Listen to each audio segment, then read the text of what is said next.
Hello everybody, it's Mike with the 1974 GMC. Just finally got off my butt and made the remaining 6 body support brackets that I needed. A couple things that happened. So these are all completed.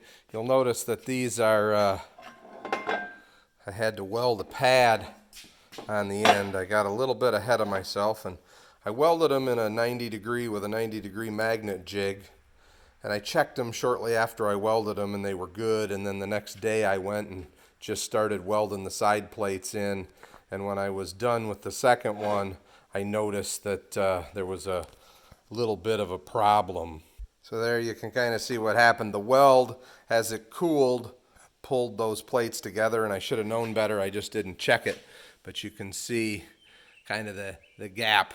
So that's nice and flush back there, and that gap out there. And this one wasn't terrible, but still wasn't what I wanted. But you can see this one, you know, that's 3/16. I didn't want to do that. So I just welded a pad on the end. That's where it lifts the body. It won't be a problem. Not as pretty as it could have been, but it is what it is. Sometimes you make a mistake. I could have remade the parts, but I didn't really see any need to do that.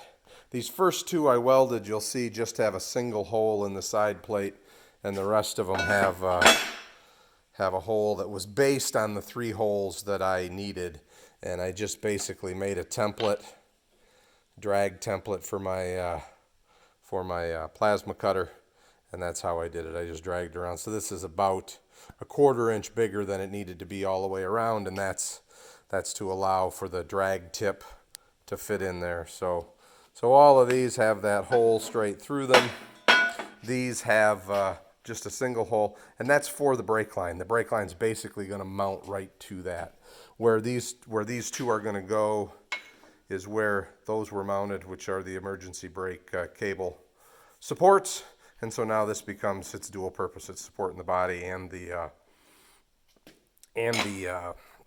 emergency brake cable. So there's one for each side, and it's either and a mirror image. So one side to the other. So all I got to do is paint those now, and we'll start putting them in. As a result of needing that to make that support, I have 2 extra plates that I had already cut out. So a couple other things, just kind of catch you up on what's been going on. So these are the 2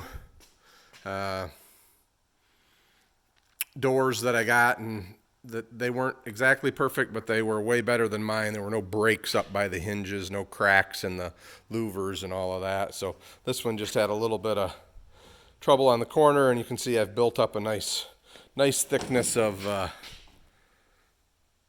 fiberglass there. And so we'll get that sanded. Haven't done it yet. This one was a little bit worse, but again, still better than the one I had. It had a crack here, and it had a chunk that was missing out of it down here. So again, I've built that up pretty good. So it has some thickness to it, and we'll get that sanded out. You can kind of see it there.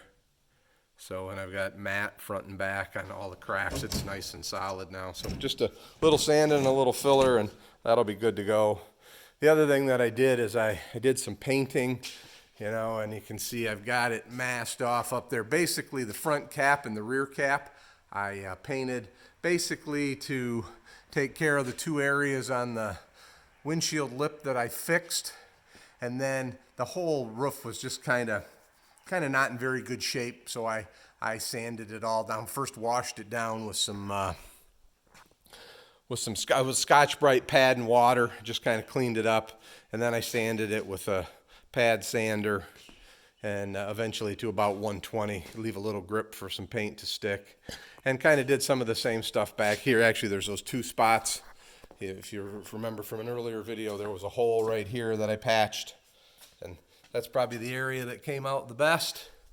There was also the water fill hole back here, which ended up being behind the arm for the thing, and you can see, and I'll talk about it in a minute, you can see the runs in that, and the paint that I bought. I kind of did a little bit of research. I didn't want to put lacquer on there. I already used Rust-Oleum. I've had really good luck with the Rust-Oleum 2X It's for, you know, all types of metal and plastic and everything. So I've had good luck with that, but I didn't want to use that because it's an oil base, so I got lacquer paint.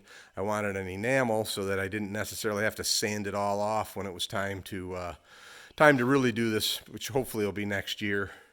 But I needed to get paint in this lip and around, especially up there where I did the repair work. You can see I've got all of my inserts are in now, drilled out and put in all the inserts and paint. But the paint that I bought, and I'll show you what it was, and I don't want my channel to be about reviewing products or anything like that, but I got to tell you, stay away from this paint. It's Krylon Color Max paint and primer. It's supposed to have excellent coverage, you know, like one coat coverage, and I put a bunch of coats on and you can still see through it. It says no runs, no drips, no errors. The lightest of coats. I would just kind of dust it on there and then come back 15 minutes later and dust it on there, and it would almost run instantly. I mean, it's pathetic paint. It's like I said, it's the worst stuff I've ever used. And I've used a lot of rattle cans over the years. And this stuff, like I said, just very, very disappointing. And then after, you know, having some bad runs where I didn't want them, and cleaning it up and sanding it and waiting the 2 days to recoat in the up on the front cap. Not only I did get it finally cleaned up under where the lights are going to be, which was my main priority, but beyond that, where the paint hit, it wrinkled up. So just not good stuff. So, like I said, I've sprayed a lot of rattle cans in my time, and that stuff is just terrible. So, okay, beyond that, like I said, we're working on getting the body raised up. I did buy a sheet of 1/2-inch foil-faced insulation, and I'm going to cut that to basically fit down in the channel, kind of like right where this OSB is sitting, and then I'm going to go across the top. The floor is going to be 3/4 right across the top, so that's what I'm going to do with that. I guess just to let you know, I did finish basically all my wiring is done now. This is the cable for the stereo that I'm putting in that has the backup camera. There's the backup camera part. I ran new speaker wire, so I've got 4 speakers, one on each side of the cab there. And then you can see I've got wire run along the back here. And so there's a place for a speaker in each of the grills in the back. And there's the backup camera, the power, and the cable feed for that. One other thing I did pull the 2 speaker wires that were there. Remember, the way the GMC was set up, it used the body ground as the ground for the speakers. And the stereo I bought, I couldn't do that with. So I pulled that wire back, and they're both right here, down here. And what I think I want to do is, because I do plan on towing a car with this, I'm going to run those wires out to the tow harness. And what I was thinking is one of them I would hook to the vehicle brakes, vehicle brake lights, I should say. And I'll have an air cylinder that actuates the pedal in that car for the braking. And if for some reason the brakes were to stick on, then I'll have that power just a light on my dash. So if I see that light up and my foot's not on the brakes, I'll know that... Actually, it'll tell me 2 things. When I put my foot on the brake, it'll tell me that the car behind me is actually braking.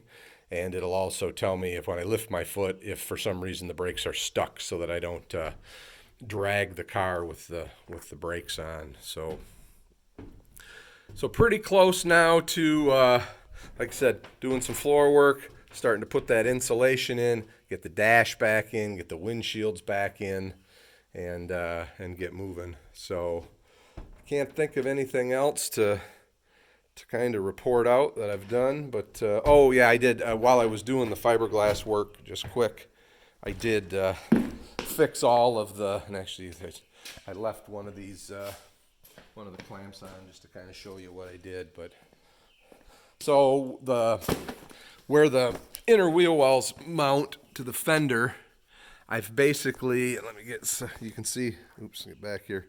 You can see that I've kind of fiberglassed those up where they were all broken out. I haven't done any sanding on them yet. But basically, just so you can see what I did. Oops, wood fell. So just piece of wax paper, little piece of paint stir stick, and a clamp.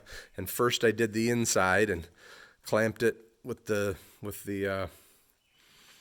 wax paper, and then I came back and made little pieces in fiberglass this side and clamped it to the back. So now I've got, that's nice and rigid, nice and solid there. Just got to sand it and clean it up and re-drill a hole. So I did get that taken care of as well along the way. So, well, I hope you guys are still enjoying this and trying to make some progress every day. Not sure I'm going to make my next camping trip, but we're drawing ever closer. What I really want to be is this thing sealed back up, get the hatch back on the back. I do have to, that window I pulled the felt out of, I'll have to get felt back in that window and get the doors on and these side doors on. And then I need to take it outside and pour some water to it and make sure that I don't have any more leaks. Once I'm sure that my leaks are under control, I got windshields back in too, obviously. Once my leaks are under control, then I can start on the interior. And I have started doing some planning and thinking about how I'm going to do that, how I'm going to do the toilet. And I'm torn right now. I need a new black tank. Mine's got a bunch of cracks in it. It's old. And I found, to buy one of those tanks and get it shipped to me is getting close to $800. And for $200, that's a 30-gallon tank. For $200, I can buy a 30-gallon tank that's narrower and longer. And I'm thinking about moving the rear cross member back and putting 2 in. So I'll actually have a gray water tank and a black tank in the coach. And I'd have 60 gallons of capacity. I realize I'm still only going to have 30 gallons of fresh water.